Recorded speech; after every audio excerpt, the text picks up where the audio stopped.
আমি কারে বলে ঘুমাইবো, আমি কারে বলে ঘুমাইবো, আমি কারে বলে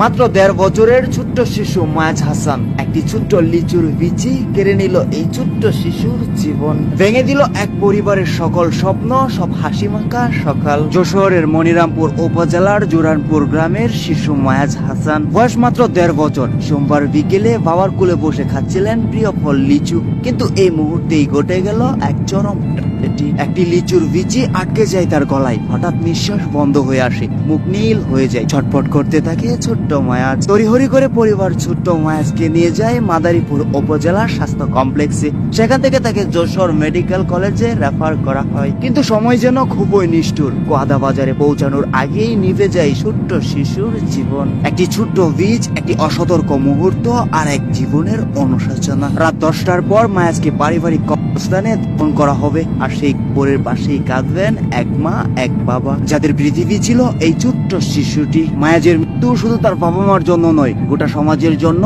একটি তীব্র শিক্ষণীয় ঘটনা। একটি ছোট্ট বীজ কিভাবে একটি পিতামাতার জীবন ধ্বংস করে দিতে পারে, এই ট্র্যাজেডি তারই এক বাস্তব প্রমাণ। তবে এ ধরনের মর্মান্তিক ঘটনা এড়াতে করণীয়, ছোট্ট শিশুদের কঠিন ফল বা বীজ জাতীয় খাবার থেকে দূরে রাখুন। লিচু, কাঁঠাল, আঙুর, বাদাম, তরমুজের বীজ ইত্যাদি শিশুদের জন্য খুবই বিপজ্জনক। তারা চিবাতে বা বীজ